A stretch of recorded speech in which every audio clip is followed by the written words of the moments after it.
घर के आंगन में लगा तुलसी का पौधा केवल एक पौधा नहीं, बल्कि करोड़ों सनातन परंपरा की आस्था का भी हिस्सा है। सुबह तुलसी को जल चढ़ाना, उसके सामने दीपक जलाना और भगवान विष्णु या श्री कृष्ण की पूजा में तुलसी दल अर्पित करना सदियों से चली आ रही परंपरा है। लेकिन कभी कभी अचानक तुलसी का पौधा सूखने लगता है, पत्तियां मुरझा जाती है, शाखाएं सूख जाती है और कुछ समय बाद पूरा पौधा सूखा हुआ दिखाई देने लगता है।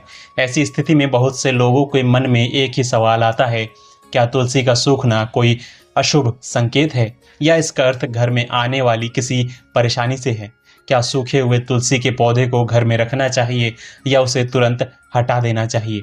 और अगर तुलसी पूरी तरह सूख जाए तो आखिर उसके साथ क्या करना चाहिए?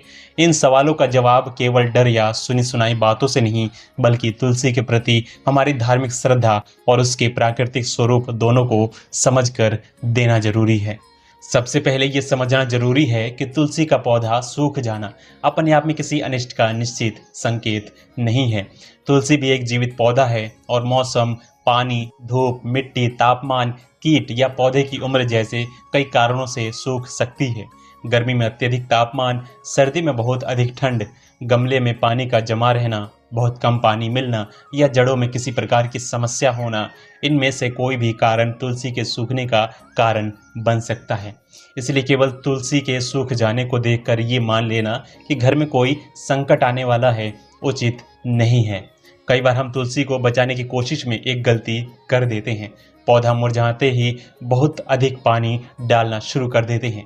लेकिन अगर गमले की मिट्टी पहले से ही बहुत गीला है और पानी निकलने की व्यवस्था नहीं है, तो अधिक पानी पौधे को बचाने के बजाय उसकी जड़ों को नुकसान पहुंचा सकती है।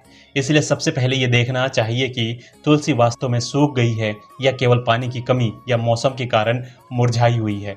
अगर कुछ पत्तियां सूख गई है लेकिन तना अभी हरा है, शाखाओं में जीवन है और जड़ें स्वस्थ है, तो पौधे को बचाया जा सकता है। सूखी पत्तियां और कमजोर शाखाओं को धीरे धीरे हटाकर उचित मात्रा में पानी, पर्याप्त धूप और अच्छी जल निकासी वाली मिट्टी देना चाहिए। कई बार ऊपर से सूखा दिखाई देने वाला तुलसी का पौधा कुछ समय बाद फिर से हरा हो सकता है। इसलिए पौधे को पूरी तरह सूखा मानकर तुरंत बाहर निकाल देना सही नहीं है। लेकिन यदि पूरा पौधा लंबे समय से सूख चुका है, तना भी पूरी तरह सूख गया है और उसमें जीवन का कोई संकेत नहीं बचा है, तो उसे जबरदस्ती उसी गमले में रखना भी आवश्यक नहीं है। धार्मिक दृष्टि से ऐसी स्थिति में तुलसी के प्रति सम्मान बनाए रखते हुए सूखी तुलसी के पौधे को पूजा स्थान से सम्मान पूर्वक हटाया जा सकता है। उसे सामान्य कचरे की तरह सड़क पर या गंदी जगह पर फेंकना श्रद्धा के अनुरूप नहीं माना जाता। अब सवाल आता है कि सूखी तुलसी का क्या करना चाहिए। इसके लिए अलग अलग क्षेत्रों में और परिवारों में अलग परंपराएं मिलती है। सामान्य रूप से सूखे पौधे या उसकी लकड़ी को किसी स्वच्छ और सम्मानजनक स्थान पर रखा जा सकता है या स्थानीय धार्मिक परंपरा के अनुसार उसका विसर्जन किया जा सकता है। यदि आपके परिवार में सूखी तुलसी को किसी विशेष विधि में से रखने या विसर्जित करने की परंपरा है, तो उसी का पालन करना उचित है। एक बात विशेष रूप से ध्यान रखें, सूखी तुलसी को लेकर भय पैदा करने वाली बातें बहुत सुनने को मिलती है। जैसे कुछ लोग कहते हैं कि तुलसी सूख गई तो घर में निश्चित रूप से कोई अनिष्ट होगा, धन की हानि होगी या भगवान नाराज हो गए हैं।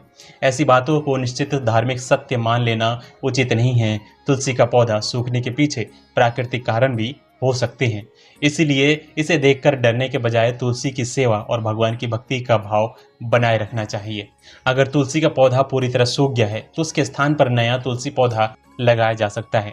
नया पौधा लगाते समय गमले या स्थान को साफ करें, अच्छी मिट्टी का उपयोग करें और ऐसी जगह रखें जहां पौधे को पर्याप्त प्रकाश और हवा मिल सके। तुलसी को केवल धार्मिक दृष्टि से नहीं, बल्कि एक जीवित पौधे के रूप में भी देखना चाहिए। उसकी सही देखभाल करनी भी हमारी जिम्मेदारी है। तुलसी की सेवा में सबसे महत्वपूर्ण बात यह है कि उसे केवल पूजा की वस्तु न समझे। वह एक जीवित पौधा है, इसीलिए उसे आवश्यकता के अनुसार पानी, प्रकाश और उचित वातावरण चाहिए। बहुत अधिक पानी देना भी सही नहीं है और बहुत कम पानी देना भी सही नहीं है। गमले में पानी जमा न हो, मिट्टी बहुत सूखी ना रहे और पौधे को पर्याप्त रोशनी मिले। इन सामान्य बातों का ध्यान रखने से तुलसी को स्वस्थ रखने में काफ़ी सहायता मिल सकती है। और यदि किसी कारण से तुलसी बार बार सूख रही है, तो केवल धार्मिक कारण खोजने के बजाय उसके प्राकृतिक कारण को भी समझिए। क्या उसे पर्याप्त धूप मिल रही है? क्या गमले में पानी रुक रहा है? क्या मौसम बहुत गर्म या बहुत ठंडा है? क्या पौधे पर कीड़े लगे हैं? क्या मिट्टी बहुत पुरानी या खराब हो चुकी है? इन बातों को देखना भी उतना ही जरूरी है। धार्मिक दृष्टि से तुलसी का महत्व इसलिए है क्योंकि उसे भगवान विष्णु और श्री कृष्ण की भक्ति से विशेष रूप से जोड़ा गया है। भक्त तुलसी दल को भगवान के चरणों में अर्पित करते हैं और तुलसी की सेवा को भी पुण्यदायी मानते हैं। इसलिए यदि तुलसी का पौधा सूख जाए तो इसे भगवान से दूरी या किसी निश्चित अनिष्ट का संकेत मानने के बजाय श्रद्धा के साथ उस पौधे का सम्मान करना और फिर नया पौधा लगाकर उसकी सेवा शुरू करना अधिक सुंदर भाव है। एक और बात, यदि तुलसी की कुछ पत्तियां सूख गई है तो उन्हें देखकर पूरा पौधा उखाड़ने की जरूरत नहीं है। पहले ये देखें कि पौधे में जीवन बचा है या नहीं। अगर नई कोपलें निकल रही है या तना अंदर से हरा है तो पौधे को बचाने का प्रयास करें। लेकिन यदि जड़ से लेकर शाखाओं तक पूरा पौधा सूखा है तभी उसे हटाने की आवश्यकता पड़ सकती है। इसलिए अगर आपके घर की तुलसी सूख गई है तो सबसे पहले घबराइए नहीं। ये जरूरी नहीं कि ये कोई अशुभ संकेत हो। पौधे की स्थिति को समझिए। यदि बचाया जा सकता है तो उसकी उचित देखभाल कीजिए और यदि पूरी तरह सूख चुका है तो श्रद्धापूर्वक उसे सम्मानजनक तरीके से हटाकर नया तुलसी पौधा लगाइए। भगवान के प्रति आपका विश्वास किसी एक पौधे के हरे या सूखे होने पर निर्भर नहीं है। तुलसी के प्रति हमारी श्रद्धा का वास्तविक अर्थ यही है कि हम उसकी सेवा करें, उसकी रक्षा करें और उसे भगवान की भक्ति का माध्यम मानें। इसीलिए तुलसी सूख जाए तो डरने की आवश्यकता नहीं, बल्कि समझदारी और श्रद्धा से काम लेने की जरूरत है। पौधा सूख गया हो तो भक्ति नहीं सूखी। भगवान का स्मरण और तुलसी के प्रति सम्मान पहले की तरह बना रहना चाहिए। तो प्रेम से बोलिए राधे राधे। जय श्री कृष्ण, जय श्री कृष्ण।